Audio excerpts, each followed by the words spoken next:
Hi, this is Jimmy. We'll call him Little Jimmy because he doesn't have his intellect optimized. And I'd like to show you a little video of what happens when you try and play this game without optimizing your intellect. You see, Little Jimmy here doesn't use class item mods specific to his intellect, and as a result, he gets shit kicked. Come here!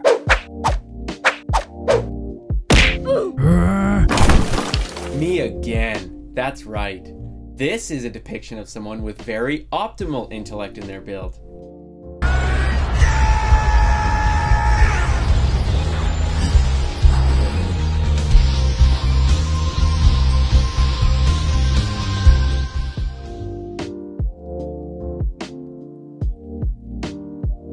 Today's video was supposed to be all about the class item mods to optimize the intellect in your build. So I'm going to explain what I mean by that, but unfortunately I had to split this into a part 1, part 2 ordeal. You see, I've always used powerful friends on my class item because I figured that's where I've got room. But then just the other week I was sitting there with a situation where I really didn't want to have to put powerful friends on my class item. In fact, when you look at a class item and all the options, there's actually an insane amount of options that you can put on your class item, a lot of which help you towards getting your super quicker.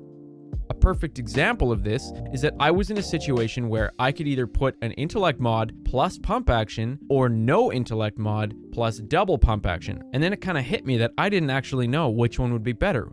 So I started to do some digging and I ended up investigating all of these mods on your class items and wanted to share the results with you guys. Now here's the catch. If you've been watching a lot of my videos, you'll know that I really like to lay things out as logically as possible so that whether you're an expert or you're brand new to the game, you can follow along. And when I dug into all of these mods and got a huge amount of data, I realized that this video, much like many of my other videos, would be ridiculously long. So I'm going to apologize right now in advance that this concept is going to be split across 2 videos. The rest of this video is going to explain exactly why these mods are extremely crucial to your build in PvP for ensuring you have an optimal intellect build. I'm going to talk a lot about the cooldown tables. I'm going to show you some graphs on exactly why the significance is so large. And then in next week's video, I'm going to give a huge breakdown on these mods. Literally, I measured all of the pixels that all of these mods add to your super bar when they activate, how much the diminishing returns impact different mod types, how to determine what's best for your style of play, and all that good stuff. I just didn't want this video to be like 30 minutes long, but I do think you're going to gain something even if you think you understand the cooldowns well, because I show you how to interpret the data found in a lot of those Reddit tables in a different manner to truly understand how to make the best decision for yourself.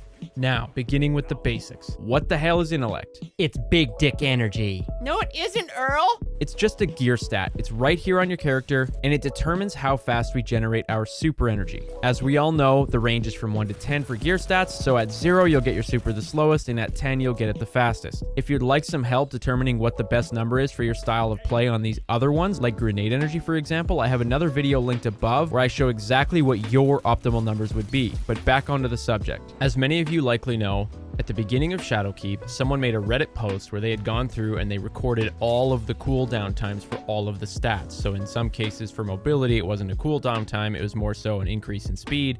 But for things like intellect, they recorded how long it would take to get your super back at each level of tier. They posted a wonderful table that I'm showing you right here on screen, and it gave everybody a starting point to try and figure out what tier they should land on. And part of the reason for this is because they're not all linear. What I mean by that is going from 1 to 2 is not always going to be the same as going from, say, 5 to 6. In fact, mobility is the closest one to being considered linear. However, there's different ways to interpret the data that can help you make better decisions around your build. And the example I'll show you is with mobility and how it's not exactly linear when you look at it a different way. And this becomes increasingly more important the less linear something is. And intellect is one of the worst for that. So what I'm going to do is show you some graphs about mobility just so you can see what I mean. And then I'm going to jump over and show you a comparison of what the intellect graphs would look like so that you can see right in front of you how much of a difference there is going from 0 to 10 for intellect compared to something like mobility. So what people assume is that it's going to go from 0 all the way to 40%. It's in these 4% intervals from every single tier. And that's great and all, but this is only the truth when you're comparing it to the very beginning. So what this graph is doing is it's actually saying every time time you go up a tier, it's 4% faster than the prior tier relative to tier 0. Okay, now if I try and reword that, that just means tier 1 right here is 4% faster than 0. Tier 2 is not 4% faster than tier 1. That is not true. It is 8% faster than tier 0. Tier 8 is not 4% faster than tier 7. It is a certain percentage faster than tier 0. So that's what this actually looks like. And this is honestly fine, but I wanted to just point this out because usually people don't care about how much faster they're going to be relative to tier 0 because no one runs tier 0. If I'm going to go from mobility 6 to 7, I usually care about how much faster I'm going to be than what I was just running. So I don't need to know that tier 6 is going to be 24% faster than tier 0, then suddenly tier 7 is going to be 28% faster than tier 0. I just want to know the direct comparison between 6 and 7. Rather than just plotting from 0 to 40 at 0, 4, 8, 12, etc., I decided to actually measure the time it takes to cross a certain amount of distance in game. So what this graph is showing you is that amount of time in frames for my character to cover that exact distance from point A to point B at every level of tier. So at tier 0, it takes roughly 184, we'll call it, to cross that distance. At 10 tier, because it's faster, it's going to take less time. In other words, less frames. Call it 131 frames for my character to cross that same amount of distance. Now, if this was perfectly linear, it would look like the red line. And the reason it has a slight bend to it is just because they decided they wanted an exact 40% difference between the end point and the beginning point. And compounding percentages aren't just simple addition. They compound their way through. For example, if you have 1, then you add 10%, it becomes 1.1. Then if you add another 10%, it doesn't just become 1.2. It's not like you're just adding another 10% of the original 1. You're actually adding 10% of this. So it would actually be 1.21.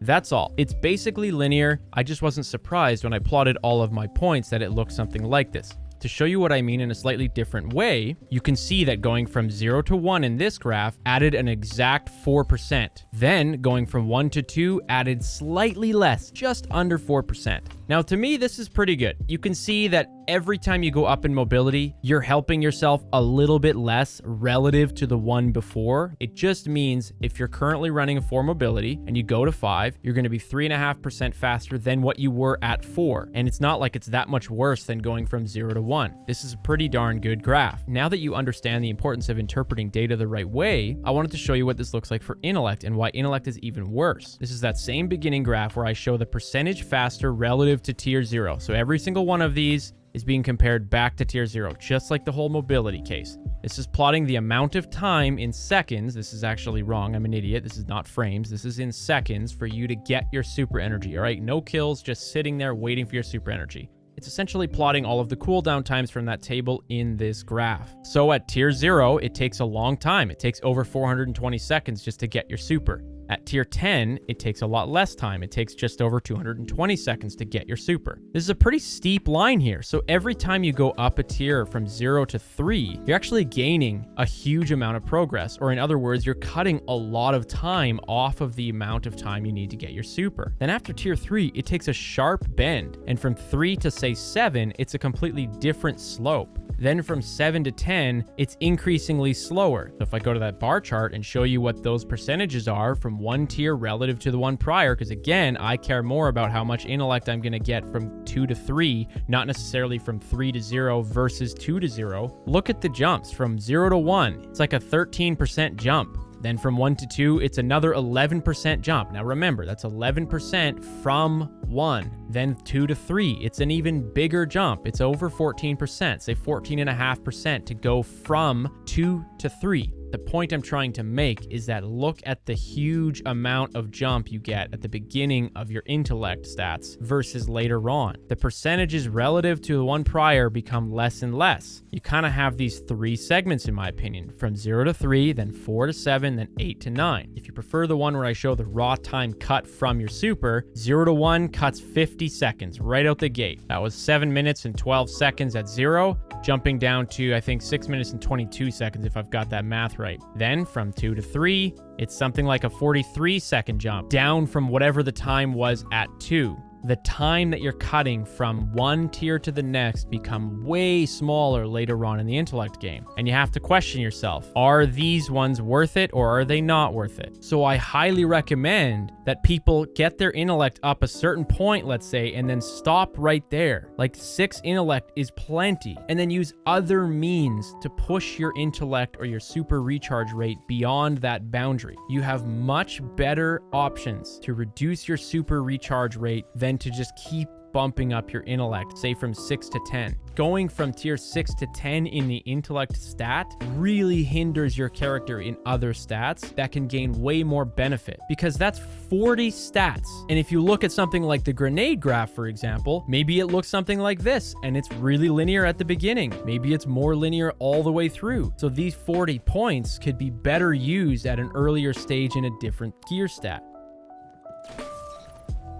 Then the method that you use to boost your intellect, as if you were running 10, for example, are exactly what I brought up at the beginning. It's all of these class item mods. Now you're probably about to say, I'll never get those 10 minutes back in my whole fucking life. and hey, if you think I'm a shitter for having to split the video up, I'm sorry about that. But I promise you my next video is going to talk all about these mods and the impacts around them that I brought up at the beginning of the video. Now I hope you have a fantastic freaking day. I hope you're enjoying the new content that they just dropped on Tuesday, and maybe I'll see you in the next one. Peace out and Earl's a bitch.